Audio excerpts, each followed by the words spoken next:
केंद्रीय गृहमंत्री अमित शहांची अकोल्यामध्ये 1 तासापासून आढावा बैठक सुरू आहे आणि या बैठकीमध्ये अमित शहा 6 लोकसभा मतदारसंघांचा आढावा घेत आहेत। या मतदारसंघांमध्ये पश्चिम विदर्भातील अकोला, बुलढाणा, अमरावती, यवतमाळ, वाशिमसह पूर्व विदर्भातील चंद्रपूर आणि वर्धा लोकसभेचा समावेश आहे। अकोला शहरालगतच्या रिधोरा गावातील हॉटेल ग्रँड जलसा इथं ही बैठक सुरू असल्याची माहिती आहे।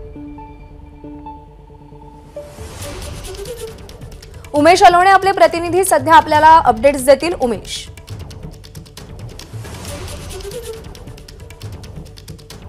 सध्या गेल्या 1.5 तासापासून ही बैठक सुरू आहे आणि ही बैठक सध्या आता उत्तरार्धात आहे। 6 लोकसभा मतदारसंघ म्हणजे 2 क्लस्टर, एका मतदारसंघात एका क्लस्टरमध्ये 3 मतदारसंघांचा समावेश आहे। अकोला, बुलढाणा आणि अमरावतीचा एक क्लस्टर आहे, दुसरा यवतमाळ, वर्धा आणि चंद्रपूरचा एक दुसरा असा क्लस्टरच्या 2 क्लस्टरची बैठक आहे। प्रज्ञा, सर्वात महत्त्वाची गोष्ट यामध्ये अशी आहे की या 6 लोकसभा मतदारसंघात फक्त 2 ठिकाणी भाजपचे खासदार आहेत, तर 2 ठिकाणी शिंदे गटाचे खासदार आहे। एका ठिकाणी अपक्ष नवनीत राणा आहे, तर एक जागा जी आहे चंद्रपूरची ही काँग्रेसकडे आहे।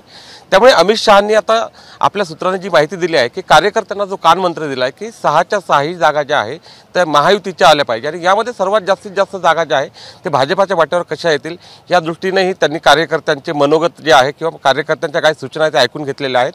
सर्वात महत्त्वाची गोष्ट जी आहे, अमित शहांच्या भाषणामधले 2 महत्त्वाचे मुद्दे होते की मिशन 400 पार आणि मिशन 45+ या 2 मिशनवर त्यांनी कार्यकर्त्यांना कानमंत्र दिला आहे।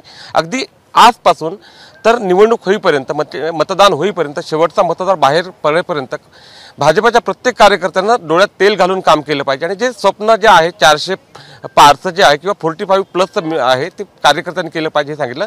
त्याबरोबरच बूथ लेवलपर्यंत पक्षाची जी बांधणी झालेली आहे त्या प्रत्येक कार्यकर्त्यांना आपल्याला जी जबाबदारी दिली ती जबाबदारी चोखपणे कशी पार पाडावी या संदर्भातही त्यांनी कार्यकर्त्यांना जे आहे ते मार्गदर्शन केलं आहे। आणि प्रज्ञा, एक सर्वात महत्त्वाची गोष्ट जी आहे की 6 जे लोकसभा मतदारसंघ आज जी बैठक होत आहे यातून या 6 मतदारसंघातले उमेदवार कोण असावे त्याचा कानोसा जो आहे तो अमित शहा यांनी कार्यकर्त्यांच्या एकंदरीत त्यांच्याशी जे चर्चा केली त्यातून घेतलेला आहे। आणि एक विचार केला तर अकोल्याचा उमेदवार अद्याप स्पष्ट झालेला नाही, अमरावतीत कोण लढणार हे स्पष्ट झालेलं नाही, वर्धेमध्ये रामदास तडस लढतील की प्रदेशाध्यक्ष बावनकुळे लढतील हे स्पष्ट झालेलं नाही, चंद्रपूरमध्ये उमेदवार कोण असतील हे, तर कार्यकर्त्यांचा एकंदरीत त्यांनी कानोसा घेऊन पुढच्या काही दिवसामध्ये हे उमेदवार 6 मतदारसंघातले जे आहे ते पक्ष ठरवेल। आणि आजच्या या बैठकीपासून प्रत्येक कार्यकर्त्याला एक जबाबदारी देण्यात आली आहे, ती जबाबदारी चोखपणे पार पाडावी यासाठी पक्षही जी आहे ते मॉनिटरिंग जी असणार आहे ती प्रत्येक कार्यकर्त्याचं असणार आहे।